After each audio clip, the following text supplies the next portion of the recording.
Hello there. Take two. So it would seem that director Ridley Scott has been let off the hook somewhat.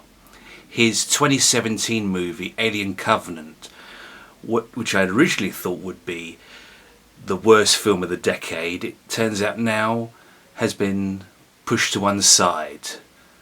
Well, what could this film be? What could take the place of a movie which basically left a cold feeling in the pit of my stomach and feeling that they got everything wrong? Well, in one word, Joker. That's right, Todd Phillips' film starring Joaquin Phoenix that they're talking about is going to get nominated for Best Actor, Best Picture, Best Original Score. The score's not too bad though, I only gave it 3 out of 5 stars. The film that's making hundreds and hundreds of millions of dollars worldwide.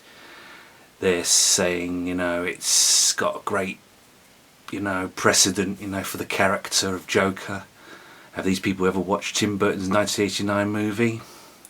The one in which Jack Nicholson, who seamlessly synchronised his movements to the songs of Prince. And that's another thing which I found rather peculiar about Joker. Phoenix has this little dance piece to a Gary Glitter song.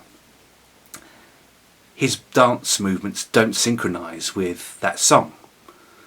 And it's not really much of a shock anyway, because that song was used for the introduction of Jamie Foxx's character in Oliver Stone's Any Given Sunday.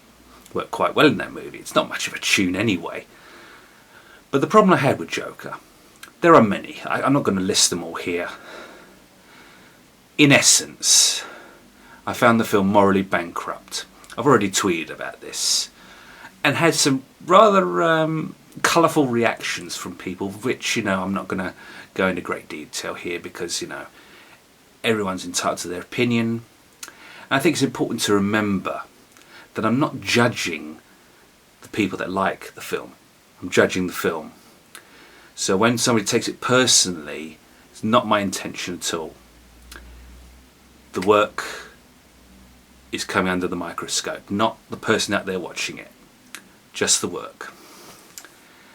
I went into the screening of Joker, one might think, with kind of lowered expectations, but that wasn't the case. I was actually wanting to like this film very much.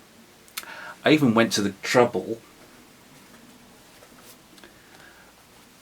of reading this graphic novel. And I thoroughly enjoyed it. The artwork's incredible. Brilliant. And I listened to Hilda Gunnadottir's score 3 times. That's right. And the third time I actually listened to it with headphones on my iPod on the way via train to the screening. So I put myself in the mindset I think would have been conducive to liking the movie. So what happened? Well, I sat there for about an hour and 40 minutes. The film runs 2 hours. So I walked out. I was disgusted by Joker. It didn't feel like a comic book movie. It felt like a drama. There's been lots of comparisons to the work of Martin Scorsese, Taxi Driver, King of Comedy. I've seen those movies. Other than Robert De Niro's presence in the movie, I didn't really get the references.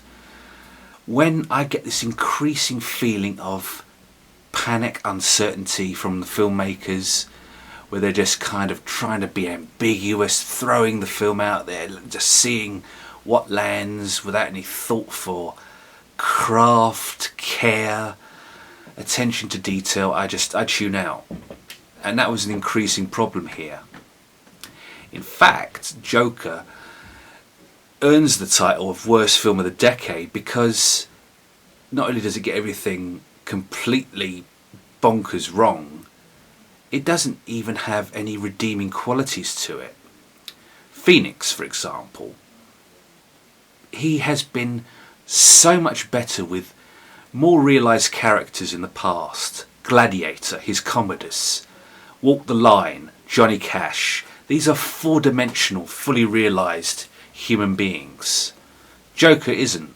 And once you realise what the central conceit of Joker happens to be, which I'm not going to reveal here, you realise, well, A, it's not surprising, and B, it's not original. So there we are, we get left with very, very little at the end of the day and at the end of the decade. And what a way to close out the decade than with this turkey. I think at the end of the day you're just better off reading this, listening to Hilda's score, watching the 1989 Batman in which Jack Nicholson gave the definitive portrayal of Joker. Again, there's Cesar Romero's work in the Adam West Batman, which is more enjoyable than anything Phoenix did here. I'm not really a big fan of Heath Ledger's performance in The Dark Knight. I think that's overrated. So there we are. I have very, very little affinity for Joker. Just want to let people know my comments are directed towards the film, not the people that like it. People out there I have nothing but respect for. It's the work at the end of the day. So there we are. And I am Richard Jack Smith. Thank you for watching, and I'll see you in the new year.